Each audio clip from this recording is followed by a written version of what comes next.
माँ शारदे को नमन करता हूँ, आप सबकी उपस्थिति को प्रणाम करता हूँ।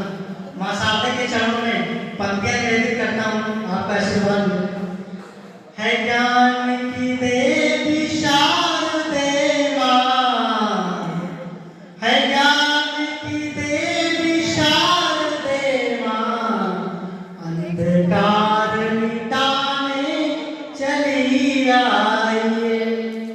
मैं अपने पथ से भटका हुआ, मैं अपने पथ से भटका हुआ, मुझे राह दिखाने चली आई। तुम्हारे ज्ञान बिन मैं अधूरा सा हुआ, तुम्हारे ज्ञान बिन मैं अधूरा सा हुआ, मुझे ज्ञान रूपी अमृत पिलाने चली आई। मुझे ज्ञान रूपी अमृत पिलाने चली आई। मेरे इस अंधकारमय जीवन में, मेरे इस अंधकारमय जीवन में ज्ञान का दीप जलाने चली आई। ज्ञान का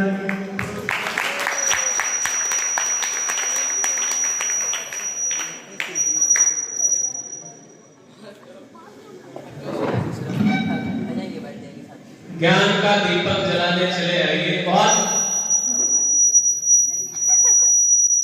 हमको डर लगने लगा। अच्छा एक चीज और अच्छी मुझे करते नहीं मानता।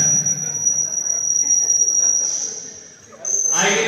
हाँ, बहुत बहुत धन्यवाद। देखिए यही होता है कि सारी व्यवस्थाएं अनुकूल चल रही हो।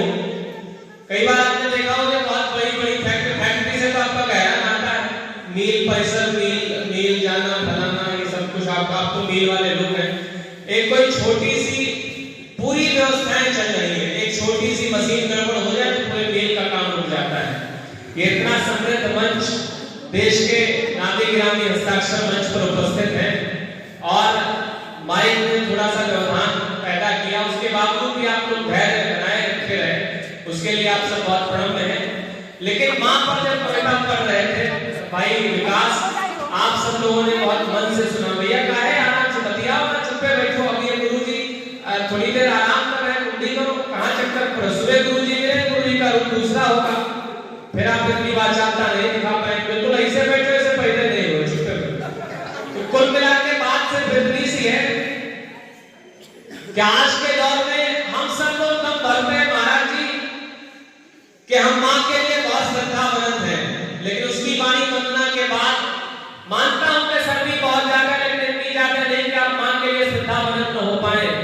हिंदुस्तान वास्ता हूं चार पंक्तियों में सुनना कि सारी लकीरें मिट गई, खाली हथेली रह गई। मैं नहीं जानता कि मैं संचालन कैसा कर पाता हूं, बस मुझे पता है कि एक बार मैं ठीक कर चुका हूं मंत्री जी के सामने भी। लेकिन आप सब मुझे अच्छी चीजों पर देखिए, यहां से दो चीजें तय होंगी, आप कभी सम्मेलन सुनेंगे, चुटकुलेबाजी, मुझे दोनों काम आते हैं। लेकिन ये माहौल ही है, कविता बहुत अच्छे मन से सुनती है, इसलिए पहली चार पंक्तियां संचालन की भूमिका में पढ़ता हूं।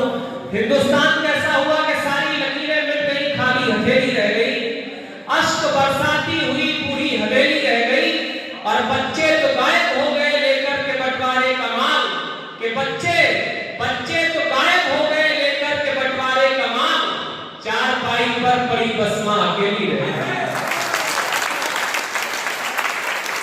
और तब ऐसे आयोजनों की प्रासंगिकता बहुत जरूरी हो जाती है जहां पर दो दो पीढ़ियां एक साथ बैठी हुई हैं। आप देखिए हम उस दौर में पहुंच गए जहां पर 30 सेकंड की रील को 30 सेकंड भी नहीं देख पाते, 10-12 सेकंड हुए हमने अपना स्क्रॉलिंग मोड ऑन कर दिया, हमने उसको ऊपर उठा दिया, यानी कि हम संस्कारों का अक्षरण करते चले जा रहे हैं।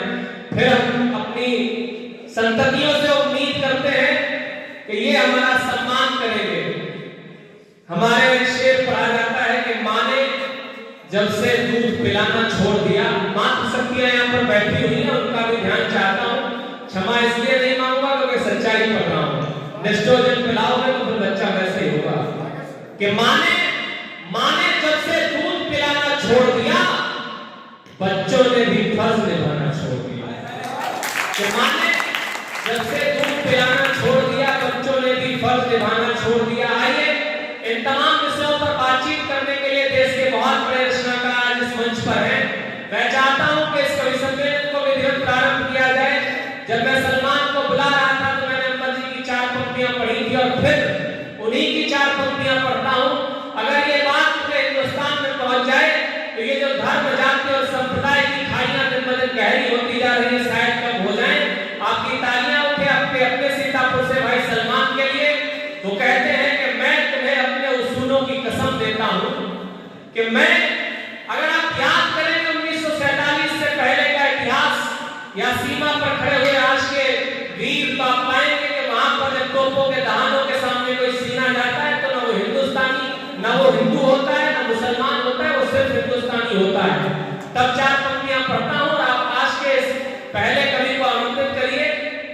हमारे यहाँ ये भी कहा जाता है कि हलवाई जब पहली जलेबी बनाता है तो वो फेंक देता है भट्टी में, लेकिन मैं इसका सर्वदा विरोध करता हूं कि हमें पता होता है कि सामने मंत्री जी और आदरणीय मिश्री जैसे लोग बैठे हुए हैं।